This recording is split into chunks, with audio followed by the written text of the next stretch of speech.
اس طرح قرآن پاک میں آیت مبارکہ ہے لَن يَنَالَ اللَّهَ لُحُومُهَا وَلَا دِمَاؤُهَا وَلَكِنْ يَنَالُهُ التَّقْوَى مِنْكُمْ، کہ جو تم قربانی کرتے ہو نا، جو بھی جانور کو قربان کرتے ہو، نہ تو اس کا گوشت ہم تک پہنچتا ہے، اللہ تعالیٰ فرما رہے ہیں، نہ تو اس کا گوشت میرے پاس پہنچتا ہے، نہ کہ اس کا خون میرے پاس پہنچتا ہے۔ کیا پہنچتا ہے؟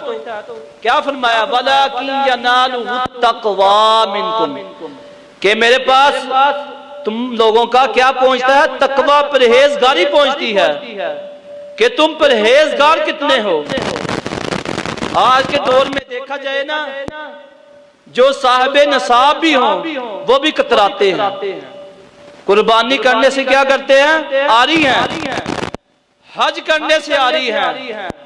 قربانی اس پر واجب ہے جس پر زکوٰۃ واجب ہے۔ کیا ہے؟ زکوٰۃ فرض ہے، جو زکوٰۃ دیتا اس پر کیا قربانی واجب ہے۔ اگر وہ نہ کرے تو حضور پاک صلی اللہ علیہ وسلم کے سخت ترین الفاظ بھی ہیں۔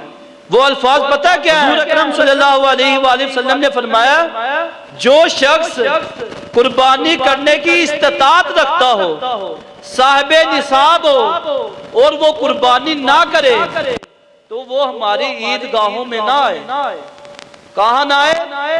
عیدگاہوں میں نہ آئے، نماز پڑھنے نہ آئے عید کی۔ حضور پاک صلی اللہ علیہ وسلم نے سخت ترین الفاظ بھی بتائے ہیں۔ اس لیے قربانی کرنا ہر صاحب نصاب پر واجب ہے۔ ایک دفعہ سیدنا عائشہ رضی اللہ تعالی عنہ ام المؤمنین آپ فرماتی ہیں کہ ایک مینڈا جس کا رنگ سیاہ ہے، بہت خوبصورت ہے، یہ بتا رہا ہوں حضور پاک صلی اللہ علیہ وسلم کی قربانی کرنے کا طریقہ انداز کہ بہت ہی خوبصورت ہے۔ تو آپ نے کیا کیا؟ آپ نے سیدنا عائشہ رضی اللہ تعالی عنہ کو فرمایا اے عائشہ جاؤ چھری لے کر آؤ اور اس کو پتھر پر تیز کرو۔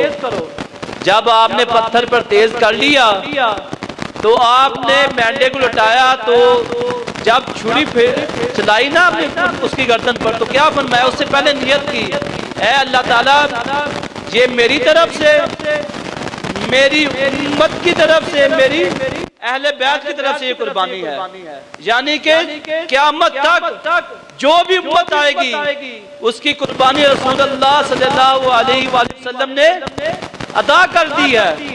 حضور پاک صلی اللہ علیہ وسلم دو قربانیاں کرتے ہوتے تھے، ایک اپنی اور ایک اپنی امت کے لیے۔ تو ہمیں بھی کیا چاہیے کہ جب بھی قربانی کریں صلی اللہ علیہ وآلہ وسلم کے لیے ایک قربانی ماز ضرور رکھیں، ان کے نام پر قربانی ضرور دیں۔